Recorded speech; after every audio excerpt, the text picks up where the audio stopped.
The question is, what harvest is being produced in your life by the people you're surrounded by?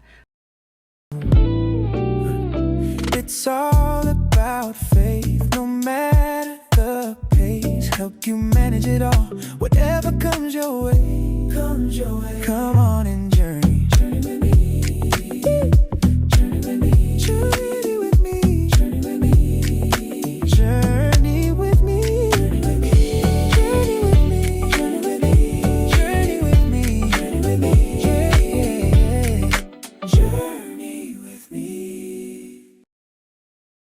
Hello, and welcome to another episode of the Journey with Me podcast, where the journey is greater than the destination. I, of course, am your host, Holly Harris, your journey girl, helping you to manage the middle. And if you're new to the channel, Journey with Me is just as the tagline says. It is a podcast that is here to help you manage the middle, manage the difficulties of life, help you navigate faith, the in between, right? And so the tagline is definitely that the journey here is better, is greater than the destination. And that is so true, right? Life literally is a journey. It's like my previous guest said, James Logan, that literally we don't know if we're going to ever make it to the destination. So life literally is a journey. And so I am grateful and honored to be here to help you in whatever way, in whatever capacity that I can. Journey with me is a play on words, right?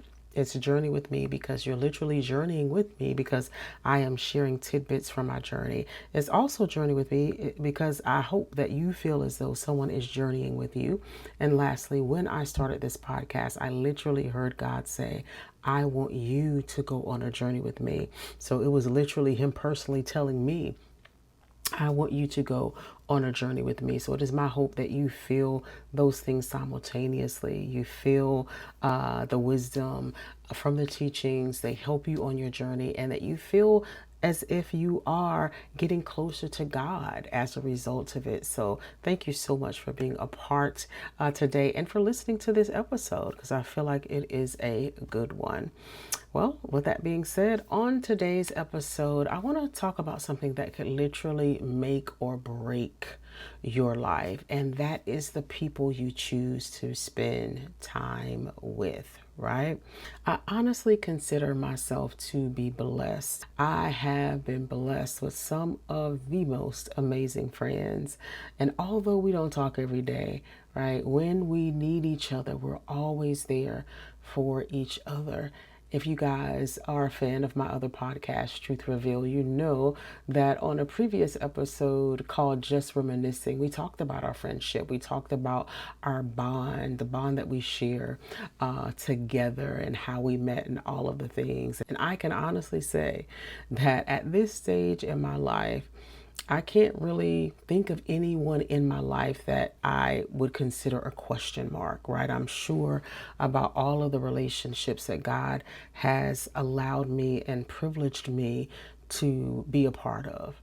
And so just an example of that, right? Recently I had a death in the family. That's why you guys didn't have an episode last week, because I was at home with family. And typically I'll try to put something together and share it, because when I started this podcast, I wanted to remain consistent in doing it, no matter who was watching, no matter how many views, whatever. I just wanted to remain consistent to what I felt as though God had given to me. And so, but last week it was just one of those things to where I just could not, right? I needed time away with my family to steal away. But the most beautiful thing is that my friends got together. They rounded up money for me to take with me to send home, so that I could be there for my family, so we wouldn't have to worry about food and all of the things. It was just so special. And so that's one of the things I'm talking about. It was to the point that my niece even said, wow, I wish I had friends like that. And I'm so grateful to be surrounded with such amazing people. But with that being said, that's what I wanted to talk about. I wanted to talk about how we choose the people people in our lives, right? How to identify red flags when it's not the right person, right? And how to identify when it is a good person that is coming into your life.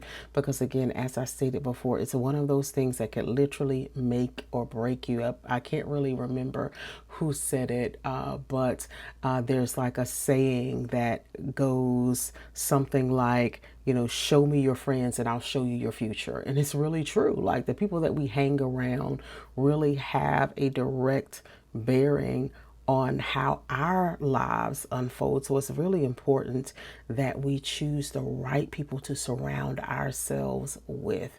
And so that's what this talk is about today, that I feel like will be beneficial to you when it comes to choosing people. And even, you may hear this today and feel like, okay, I need to make some adjustments because I don't know if such and such is, or maybe I need to have a conversation with this person because such and such. So again, hopefully this will be a blessing and will provide wisdom for your journey, right? So when I begin to think about how I would, approach this topic, the Lord gave me Matthew chapter 13, verses 1 through 8. And I'm going to read it in the AMPC version. And it reads, "That same day, Jesus went out of the house and was sitting beside the sea.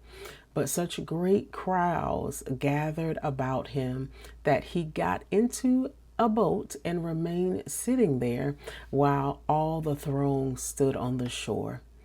And he told them many things in parables, stories by way of illustration and comparison, saying, A sower went to sow.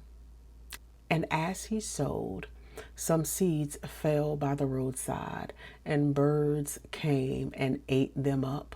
Other seeds fell on rocky ground where they had not much soil, and at once they sprang up because they had no depth of soil. But when the sun rose, they were scorched, and because they had no root, they dried up and withered away. Other seeds fell among thorns, and thorns grew and choked them out. Other seeds fell on good soil and yielded grain, some 100 times as much as was sown, some 60 times as much, and some 30. Right? So we see this parable of the sower. So first we come across the hardened heart, right? Seeds fall on a hard, well-traveled path and is immediately snatched up by birds. This represents people who hear the message and do not understand or accept it.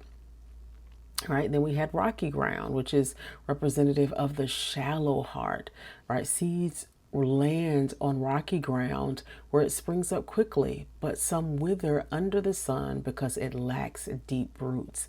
This represents those who receive the message with joy, but fall away when they face troubles or persecutions because their faith isn't deeply rooted.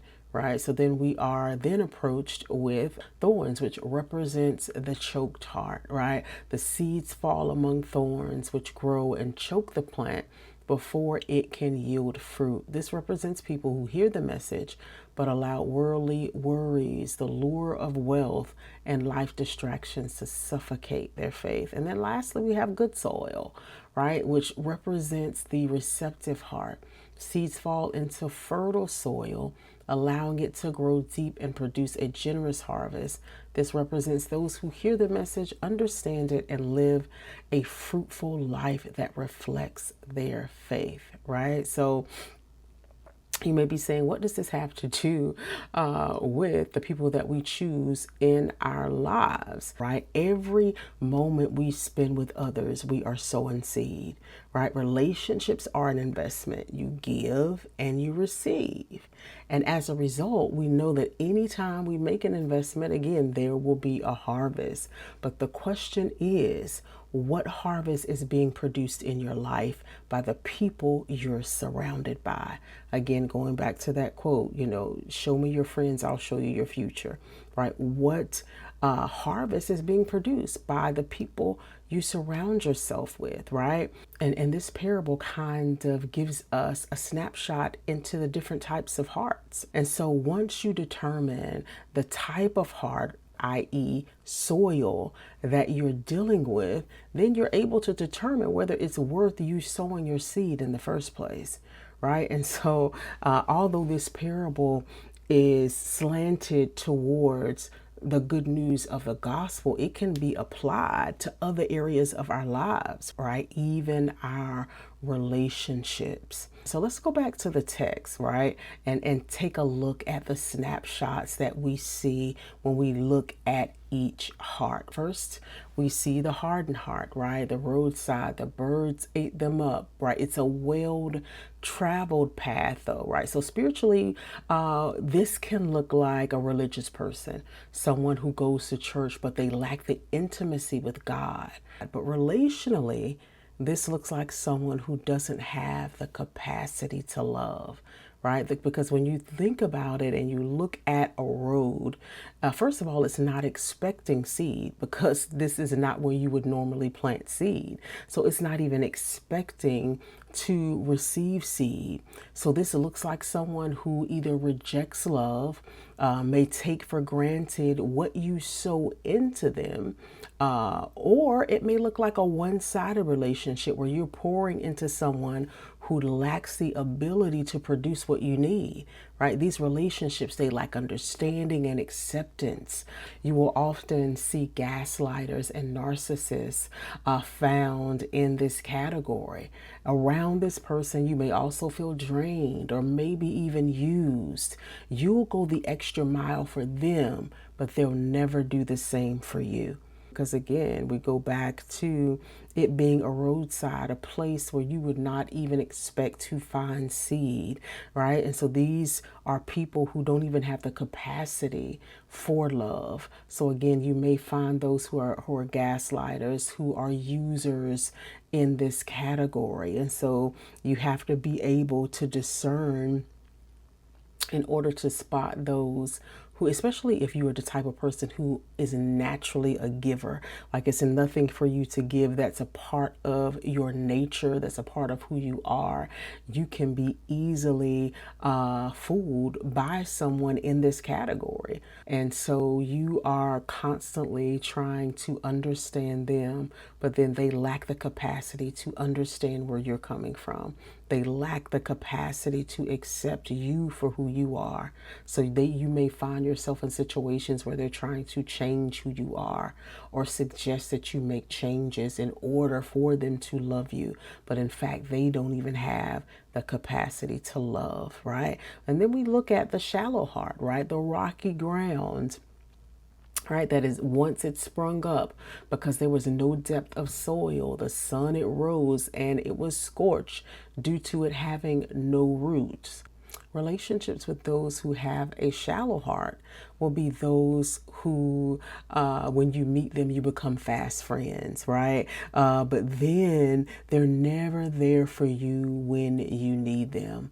You'll even observe in their own lives that when they're going through troubles, they may retreat, they'll get missing, they won't be able to multitask, being there for others until things are right again with them, right? This may also look like someone who never goes beyond the surface, right? You don't really know them and they're not really interested in getting to know you. You may have fun together, you may go out together, paint the town red, but it never goes beyond the surface level, right? And even when you try to go deeper, it's not reciprocated because they're not willing to give beyond the surface.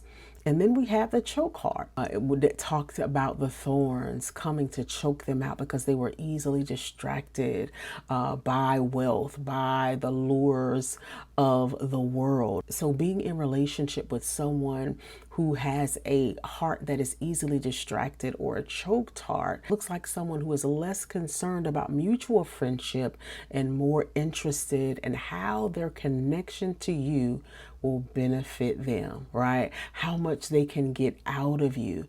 They're more likely to even look at friendship with you as a competition, versus as a mutual friendship, right? And then lastly, we have the receptive heart, which is, of course, the good ground. This looks like someone who receives your love, reciprocates, and produces a relationship based on mutual love, respect, understanding, and accountability. And so now that we've kind of taken a look at these different hearts, we can begin to kind of analyze those in our lives that may fall into these categories. Heck, we may even fall into one of these categories, right? This is not just an opportunity for us to examine those around us, but for us to examine ourselves as it relates to the type of friends we are to other people. Going back again to these types of hearts, it's really interesting that God gave me this scripture, because to be honest, one of the first things I thought was, okay, how do I relate this to relationships? But when you look at relationships as being an investment, it makes perfect sense, right? The type of heart you're dealing with is going to determine the success of that relationship. Proverbs chapter 17 verses 17 in the AMPC version says, "A friend loves at all times and is born, as is a brother for adversity." Right? When I look at born, the Strong's definition for born, the thing that really stuck out to me was to act as a midwife. And that is so awesome, because that's literally what friends are. They act as midwives in our lives, right? And then another part of the definition was to beget, was to bear, right? As friends, we're supposed to bear one another's burdens. As friends, we are supposed to act as midwives for each other. As friends, we are to essentially give birth to each other, beget each other, because as we're in each other's presence, some of your personality, some of, the things within you may rub off on me. That's why a lot of times God puts you with people that complement you, that may be there to help strengthen you in areas where you're weak, and vice versa. Because as you're spending time in close connection and proximity, you tend to rub off on each other, right? And so it is so interesting that some of these words were used. But again, the thing that really stuck out to me was to act as a midwife, right? A friend loves at all times and literally is a midwife for adversity. Is someone who helps you through those difficult times and helps you give birth to maybe different sides of yourself, different seasons in your life that may require a new version of yourself or a better version of yourself. Your friends are there to help you actualize in that effort, right? That is what our job is as friends, is to be there for each other through the difficulties, through the day to day, to be as a midwife, helping, literally being that encourager to you, being that pusher, and not only being that encourager and that pusher, but it's genuine, right? You ever been around someone that you maybe share news with, and they're like, "Oh, that's good," but it's not, you can tell that it's not really genuine. But when it's really a true friend, it's genuine. They are encouragers, they are pushers, they want to see you win. They're not, when good things happen in your life, they're not on the side secretly plotting your demise. They're not on the side hitting you with sly remarks and comments and undercut, comments to make you feel bad about things in your life or accomplishments in your life, but they are genuinely happy for you. They're genuinely encouragers and pushers for you, right? Proverbs chapter 27 verses 17 in AMPC says that iron sharpens iron, so a man sharpens the countenance of his friend, right? And so to sharpen in that particular verse is sharp, alert, keen, right? Those who are meant to be in your lives should sharpen you, should help you stay alert, should help you stay keen and focused on the task at hand, focused on who you are supposed to be becoming, focused on anything in your life where you need to apply focus. They are the ones to drive you back to that initial thing that you said you would do, right? They are the ones who are going to remind you, didn't you say you were going to do this? Well, what's going on with this? They're the ones who are going to come and ask for progress reports when you endeavor to do something, right? And so, again, they're helping you stay alert, helping you stay keen. Essentially, people strengthen and refine each other through challenge, accountability, and close connection. And so that's what your relationship should be in your life, right? And so when I looked up iron, I was like, okay, does iron actually sharpen iron? And this is what it said. It said, literally speaking, no.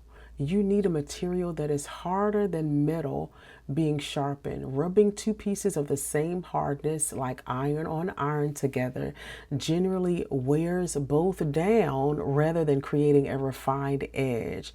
Historically and practically, stones, diamonds, or hardened steel files are used to shape an iron blade.